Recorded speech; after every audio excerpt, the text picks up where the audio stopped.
Existe um momento perigoso na vida de todo empresário, onde a força deixa de ser uma virtude e passa a ser um sintoma. Durante muito tempo, eu acreditei que a minha capacidade de trabalhar 16 horas por dia era o meu diferencial competitivo.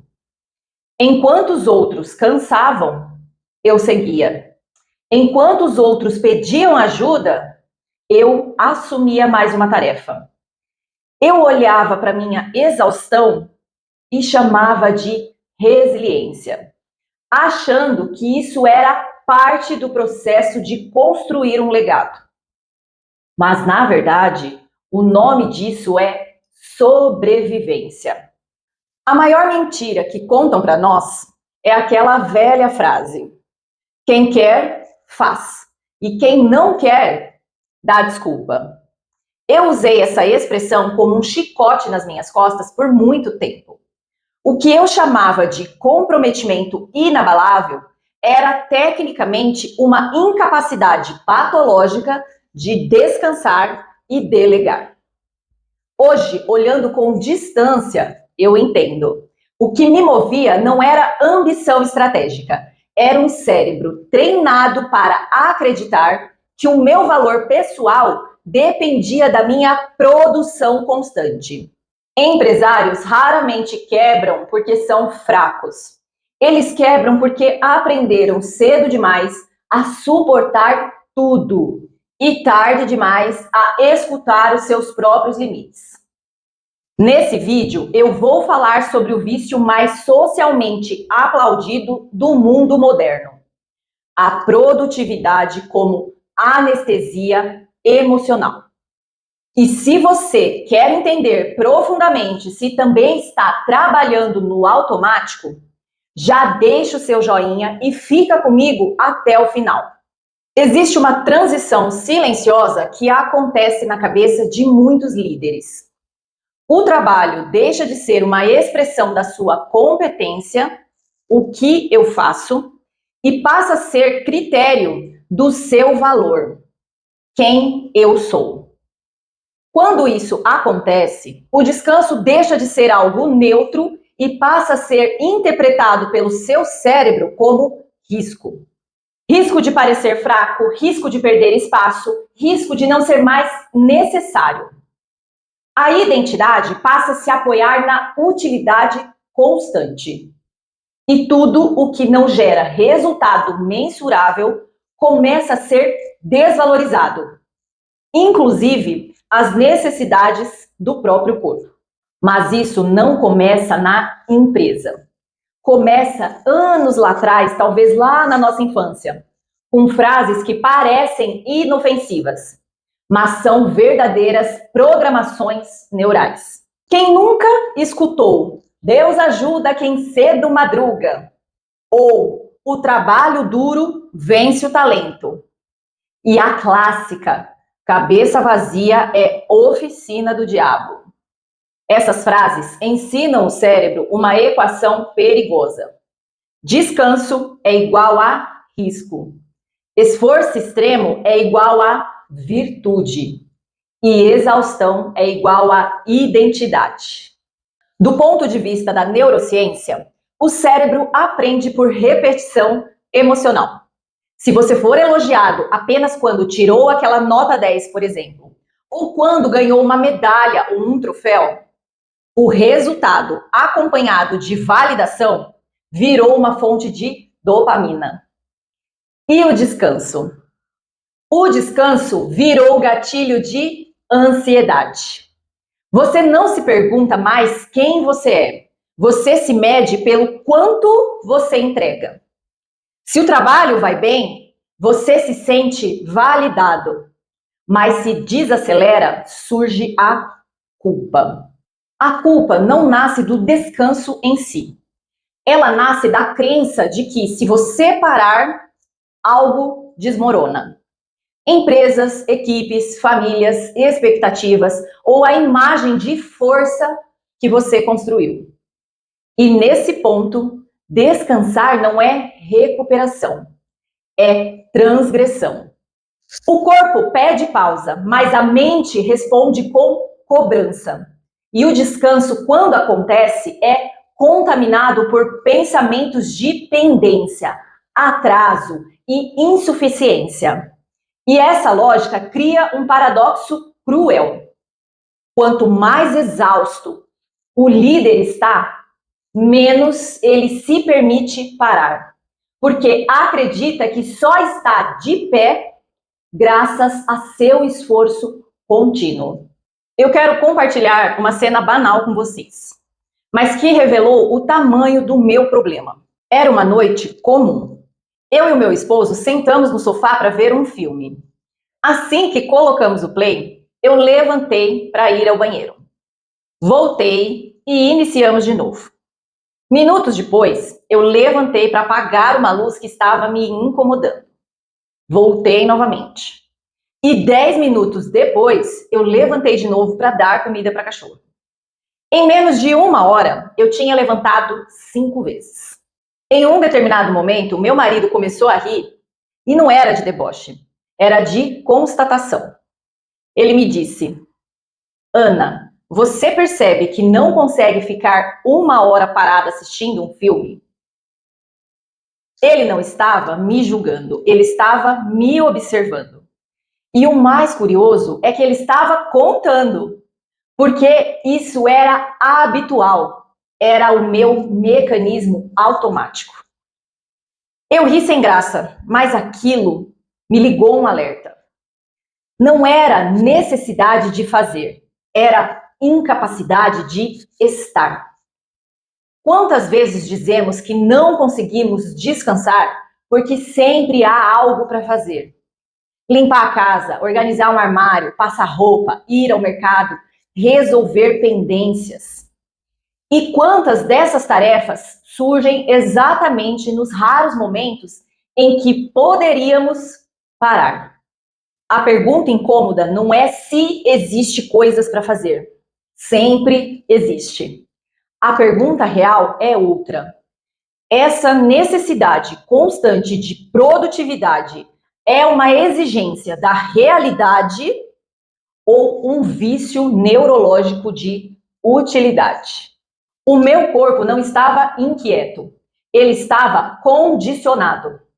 Um cérebro viciado em produtividade entra em estado de alerta quando o corpo tenta descansar.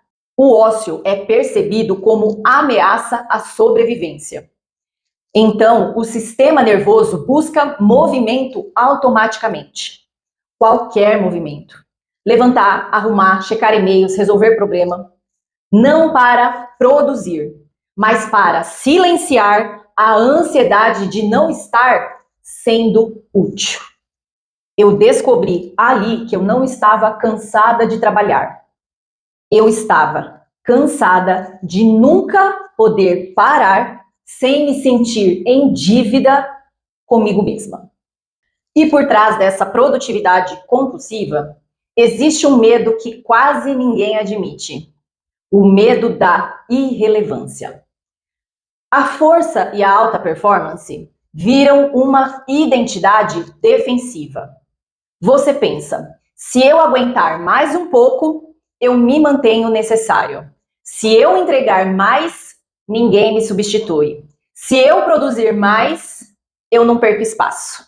A produtividade constante funciona como anestésico.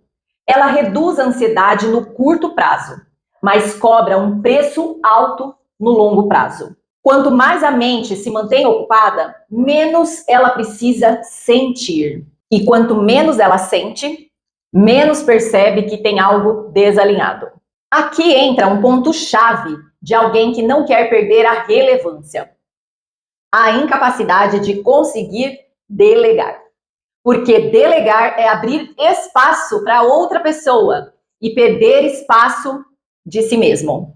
Muitos de nós aprendemos crenças como: se quer bem feito, faça você mesmo. Ou o olho do dono é que engorda o gado. E a clássica: antes só do que mal acompanhado. Isso ativa um sistema de proteção, onde delegar é visto como risco E controlar é visto como segurança, porque confiar é ameaçador para o cérebro. No negócio, isso se manifesta como centralização crônica. A empresa cresce, mas tudo continua passando por você. Você vira o gargalo da sua empresa e chama isso de responsabilidade. Quando a minha funcionária chegou para ajudar no meu operacional, meu discurso interno era racional. Vou desafogar, vou focar no estratégico, vou crescer com estrutura.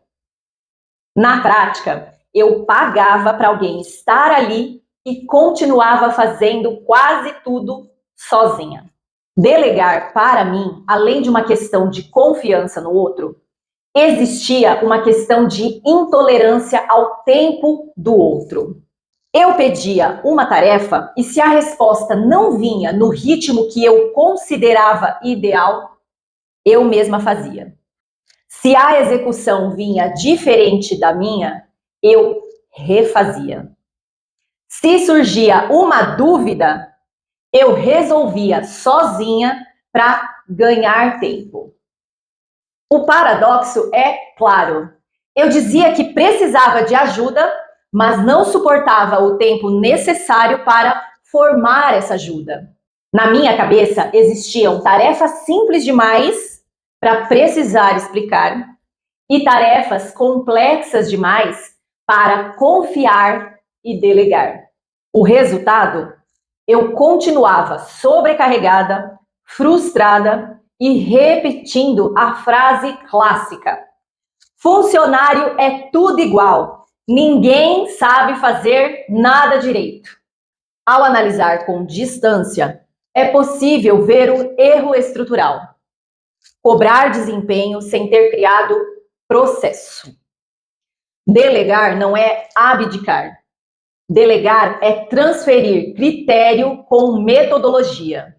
Mas para um cérebro viciado em pressa e controle, parar para ensinar parece perda de tempo. Um cérebro treinado na alta exigência extrema desenvolve baixa tolerância à imperfeição e ao aprendizado alheio. Ensinar exige pausa, repetição. Exige aceitar que o outro não terá o seu histórico, o seu repertório, o seu ritmo. O cérebro vai sempre escolher o atalho. É mais rápido fazer sozinho. E a sua empresa vai depender 100% de você. Quando você não delega e não descansa, você ativa o modo sobrevivência e vira o líder bombeiro. Sabe aquele que só apaga incêndio? Um líder nesse estado não decide, ele reage. Toda decisão é tomada por urgência e não por direção. A visão de longo prazo desaparece e você começa a agir de maneira dura e errada, não por incompetência, mas por exaustão cognitiva. A produtividade virou a sua anestesia emocional. E enquanto você está ocupado apagando fogo, você não precisa pensar, sentir ou responder perguntas difíceis como: o que eu realmente quero? Para onde isso tudo está indo?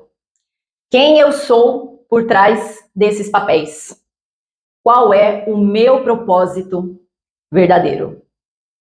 Quanto mais a mente se mantém ocupada, menos ela precisa sentir. E quanto menos ela sente, menos percebe que tem algo desalinhado. Esse vídeo não é um ataque à disciplina, ao esforço ou à resiliência. Elas continuam sendo virtudes. A força não é um problema. O problema é operar no modo automático, porque identidades rígidas quebram sob pressão. Lembre-se, quando o corpo não descansa, a mente não questiona e a identidade se reduz ao desempenho. A produtividade deixa de ser uma ferramenta e vira quem você é. Reconhecer que a sua força virou uma armadilha não te enfraquece, te liberta. A verdadeira resiliência não está em aguentar mais carga, está em ter coragem de parar, respirar e decidir a partir da presença e não do medo.